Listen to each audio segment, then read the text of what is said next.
Welcome to the Fantasy Football Prophet podcast, hosted by Craig Phillips and Jeff Torrey. Visit us at fantasyfootballprophet.com. And now your hosts, Craig and Jeff. Welcome everyone to the Fantasy Football Prophet podcast. I'm Craig Phillips, joined as always by Jeff Torrey. And today we're going to do a little my favorite players list. 2 players each. This is early list because later on, when probably July, August, we'll do our annual players I love list, which is a little more extensive. We've got a few more players, but we wanted to get an early start on a couple guys that we're looking at this year that we really like, want to get on our teams. So we thought we'd go and have 2 favorite players before, really anything goes on. So this is just 2 guys that we kind of like for whatever reason. I don't know who Jeff has. He doesn't know I have it. It could be, you could literally pick Christian McCaffrey if you want. It can be anything. So I'll start off here. My first guy. So I'm going to go with, this is actually a guy we don't really talk about much. Deontay Johnson from the Steelers. I really like Deontay Johnson here. He's going into year 3, which I always like for receivers. First off, I like year 3 for wide receivers. And he's coming off a 144 target season, which I think just gets lost in there. Because his 144 targets, he turned it into 88 catches. It's 923 yards. So, it could be a lot better than that in 7 touchdowns, right? But to get 144 targets with Juju Smith-Schuster and Chase Claypool out there, man, that's impressive. And I only see him getting better. From year 1, he had 92 targets, 59 catches, 680, 5 touchdowns. He jumps that up to, 50 more targets, up, the 88 catches, 900 yards, 7 touchdowns. Just keeps getting better. The one hesitation is this the year does Ben Roethlisberger fall off a cliff? That's the only thing that I think could hurt it. But to me, Deontay Johnson is the number 1 there. Juju, he came back, but honestly, the way they used him last year, I don't see that changing. He's going to be in that same kind of role. I like Chase Claypool, I do, but I do think Deontay Johnson's better, and he's just going to, if those kind of targets happen again, the numbers are going to explode. I really believe that. And it'll be over 100 catches, over 1,200 yards-ish, that kind of, in 10 touchdowns. That's what I'm expecting for a guy who I think you can get as your wide receiver 3.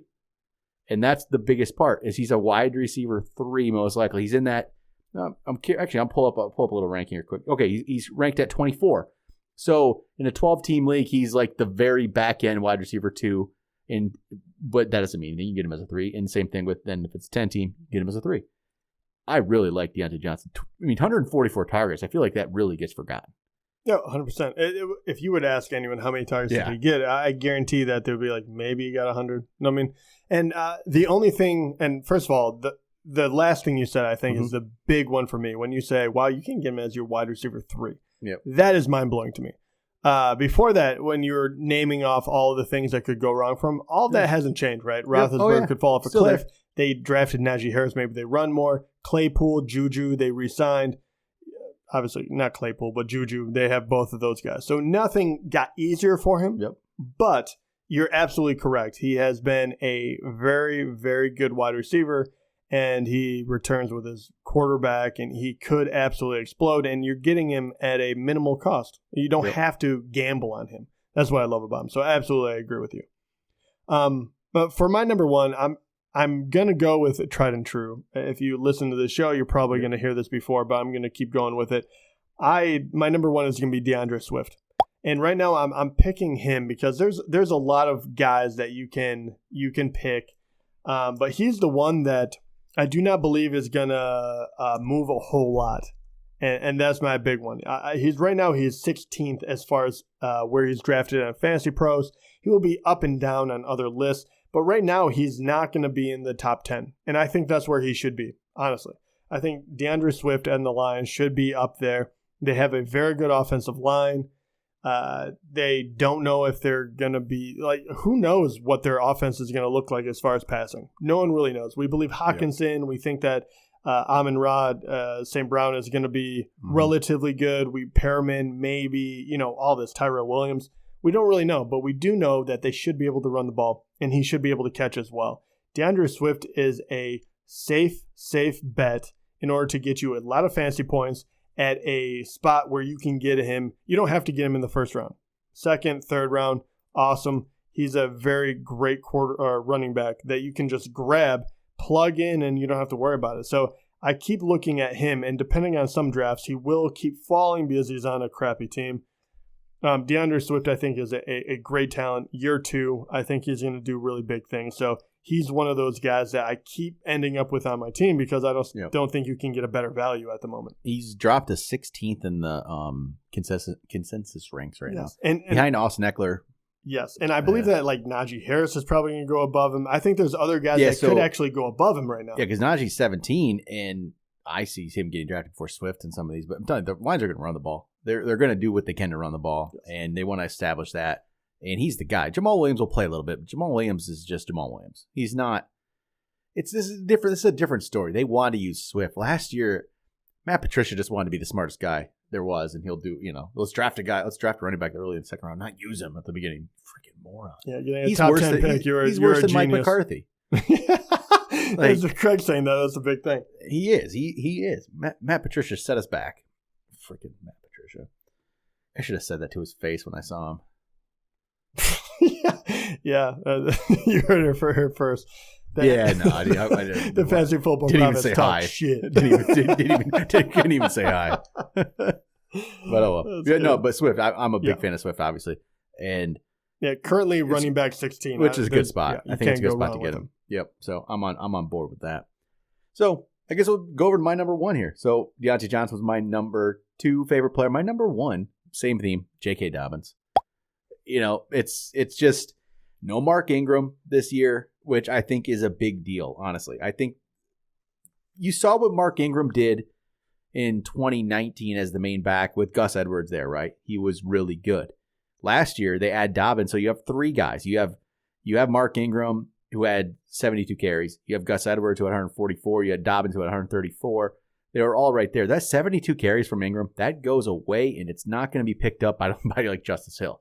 It's going to Dobbins and some to Edwards. Honestly, I don't see Gus Edwards getting on more than 150 carries. I think he's going to be around there.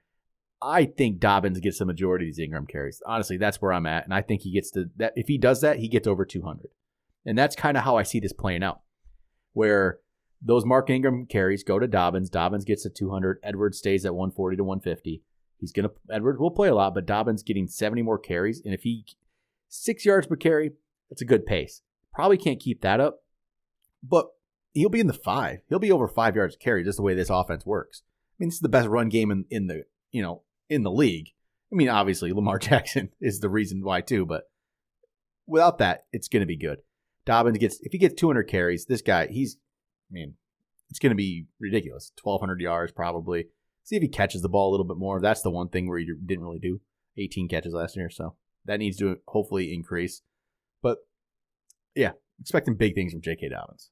He's another one I absolutely love. I mean, it's just so true. I mean, at the very least, you have a low-end running back, too, at the least, in my mind, if he doesn't get hurt. And at the best, you have a guy that transcends the position because of what they're able to do, right? You're talking a guy that you put in the top 5 along with, the heavy hitters. You're talking along with McCaffrey, Cook,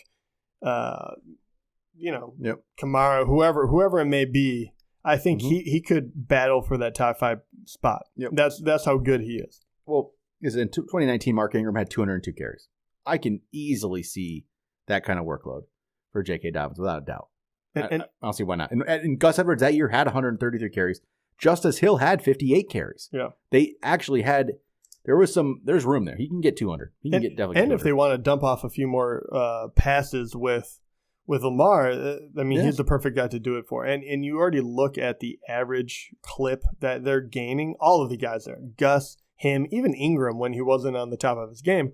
These guys are easily going over. I think Ingram was below 5, but still they were like 4.5 to like 6. It's crazy clip. Even a washed up Mark Ingram had 4.2 yards to carry last year. Yeah. 4.2. Okay. Justice Hill in his minimum carries had 5 yards per carry. Everyone that ran the ball on that team. What was JK? JK was at 6 and Edwards was at 5. Okay.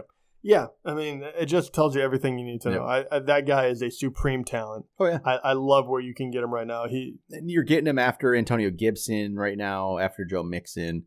I like Mixon, but I think Dobbins' upside is top 5 upside to me.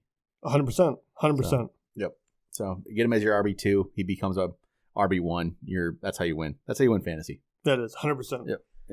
All right. Yeah. All right. Number one. That's an excellent one. I 100% agree with your list. My number 2 is going to be, or my number 1, I guess. Whatever. I just put them wherever. But dude, I don't know how you wear a hat and do this all the time. I'm just banging into the mic. But my number 1, I guess, is going to be T. Higgins. So there you go. Once again, I talk about him a lot, but I even love him more right now because you always have to wonder how the draft is going to affect everyone else around on the team, and especially where you can draft people in fantasy. Jamar Chase is a great talent. There's no doubt about it. And he is going to the Bengals. But what I love is T. Higgins will start slipping in a lot of these drafts. I have a feeling in my mind Jamar Chase will actually end up being very close, if not above, in a lot of these different drafts. People are going to think he is the number 1 and go with that. T. Higgins showed a lot his rookie year. A ton. And Burrow played, the first 10 weeks. And then he obviously screwed up his knee. He was out the rest of the year. And T. Higgins still produced. He is a prototypical wide receiver the Cincinnati Bengals desperately need. Mixon, I think he's a very good back. But I have not seen the fact that they have established a O-line that can make sure he can run. So you will have to throw the ball. Burrow hopefully will be a little bit better. T. Higgins last year had 108 targets as a rookie. And you still had Tyler Boyd and you still had A.J. Green. And both of them had A.J. Green had just over 100 targets. And Boyd 110. 110. They both had over 100. So you know that he's going to get the similar numbers already. He has 67 receptions for 908 yards and 6 touchdowns. He is 6'4", 215. He's prototypical. If they are working him out, if he has any sort of work ethic, I believe he can really, really, really advance on those numbers. I mean, this guy could easily be a 10-touchdown guy with Burrow and that offense going in the right direction. I absolutely love him. His stock is going to fall because of the Jamar Chase thing. That's great. He takes A.J. Green's. It's not going to affect him at all. It's not. That's what we said. We'll talk about that last episode. People just, those targets are there for Jamar Chase to just step in and get that 100 targets. No problem. Doesn't mean it's going away from T. Higgins. It's not. It's not going away. And T. Higgins was a little bit of a question mark coming out of Clemson. He was a great wide receiver, but he slipped in the draft. And it's kind of funny, like you look at him now and you're like, it looks like a no-brainer. You watch him in the NFL and you're like, wow, he deserves to be there. If he improves at all, this guy is going to be amazing. I mean, I think, what is he going to be, 23 this year? He's a super young guy. He's super athletic. I just cannot wrap my head around the fact that you can get him as a wide receiver 3 in many, many drafts if you don't believe that he's as good as I do, because he's ranked around 28 right now. And he might even drop because of the Jamar Chase thing. Yeah, man, that's good value. Yeah, so I absolutely love T. Higgins. So yep, I like that. That's where we're at. So, all right, there we go. There's 2 of our favorite players. We'll definitely have more favorite players. So, players I love list will be out in a couple months. That's when once we, get through some off season, we'll have some more guys for that. But that'll be it. Talk to you guys next time.